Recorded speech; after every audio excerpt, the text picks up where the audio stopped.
2013 seems like a long time ago, and can you believe that the 2012-13 season was the last season that Manchester United actually became champions of England? So that subsequently means that it has been 9 years since that actually happened and since the 2012-13 season ended. But there were also some great talents in that season, and that is exactly what we're going to look at today. Because in this video we're looking at the best young players from 2013 in the Premier League, and we're going to see what they're up to today.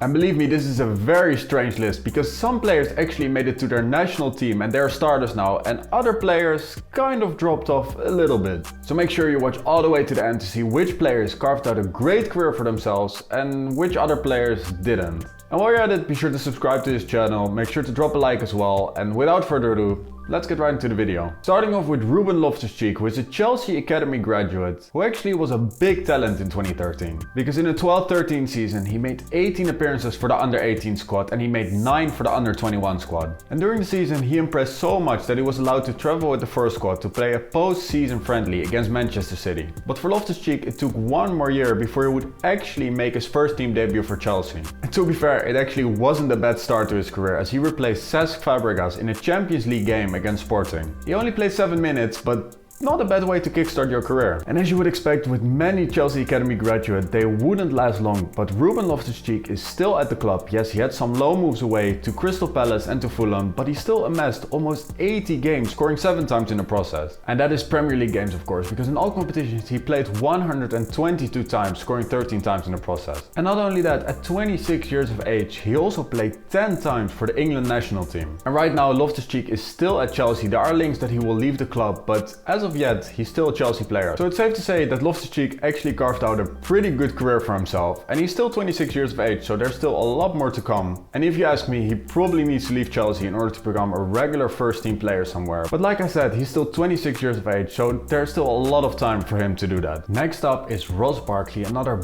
big talent, big English talent back in 2013. And this guy made his debut already in 2011 against Queen's Park Rangers. And at the time he was still at Everton, where he played 7 seasons. And when he broke through, he was very impressive, and he was even touted as one of the biggest English talents. And during his 8 years with Everton, he played almost 180 times and he scored 27 goals in the process. In the beginning of his career, he also played in the Championship for a little bit, as he got loaned out to Sheffield Wednesday and Leeds United. But halfway during the 17-18 season, he moved to Chelsea, where he's still to this day. And for some time, he actually was a regular starter for Chelsea, because in the 18-19 season, he played almost 50 times. But after that, he saw his game time decrease every single season until he got loaned out to Aston Villa. And in the 2020-21 season he played 24 times, scoring 3 times in the process before returning to Chelsea. And last season he also couldn't really impress for Chelsea, only playing 6 Premier League games, playing 14 games in all competition, and he only scored once. And it's pretty easy to forget how good he actually was. And he's in exactly the same situation as Loftus-Cheek, because he needs to leave the club in order to become a regular somewhere else, because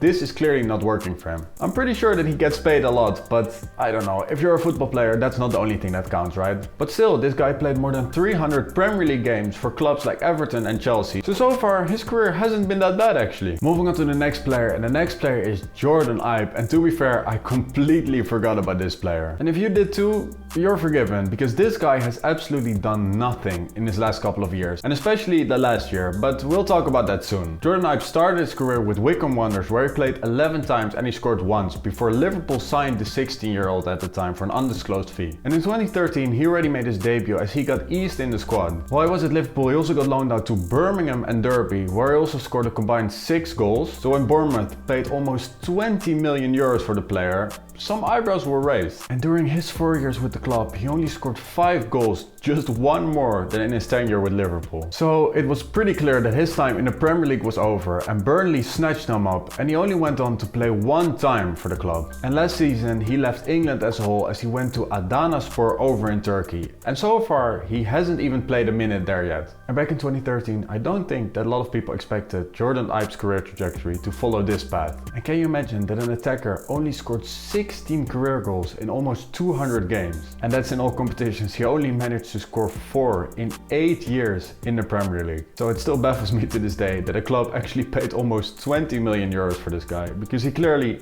can't finish to save his life. Next up is Luke Shaw. The 27-year-old left back currently plays for Manchester United, but he started his career off with Southampton. And back in 2013, things looked very promising for Luke Shaw. He already made his debut for Southampton in 2012, and in 2014 he convinced Manchester United to pay a record-breaking fee for the player. The club paid almost 40 million euros for him, and at the time that was the biggest fee ever paid for a teenager in the entire sport. So it's safe to say that there were big expectations for this guy, and to be fair, it has been up and down. At times his ability was questioned, but he also had some very good seasons. For example, in the 18-19 season he actually was Manchester United's Player of the Year. And since 2014 he also made 21 appearances for the England national team. And right now Luke Shaw is still a Manchester United player, but it will be interesting to see if he will actually be the first left back for Manchester United this season. Obviously new manager Erik ten Hag came in and he just signed a new player for the left back spot, who is Tyrell Malacia. And it will be very interesting to see, will Luke Shaw actually remain the first left back for Manchester United, or will Tyrell Malacia take his place? And in my opinion this depends on Tyrell Malacia, and I'm pretty sure that ten Hag signed him for a reason, so he definitely wants to let him play. But we have to wait and see if he can actually adapt to the level of the Premier League. And Shaw only has 1 year left on his contract, so if things don't turn out for him this season, he can easily leave the club for free. Next up is Adnan Zaha, and like I said in the beginning of the video, in 2013 everything was different for Manchester United. They just became champions in Sir Alex Ferguson's last season and after David Moyes took over. And we all know that didn't really go as planned. The entire season was very disappointing and Manchester United finished 7th in the Premier League. But there was one positive for the entire season, because Adnan Zaha broke through and he was sensational when he just joined the team. And he even impressed so much when he broke through that the season after he got the iconic number 11 shirt previously worn by Ryan Giggs. But it's safe to say that he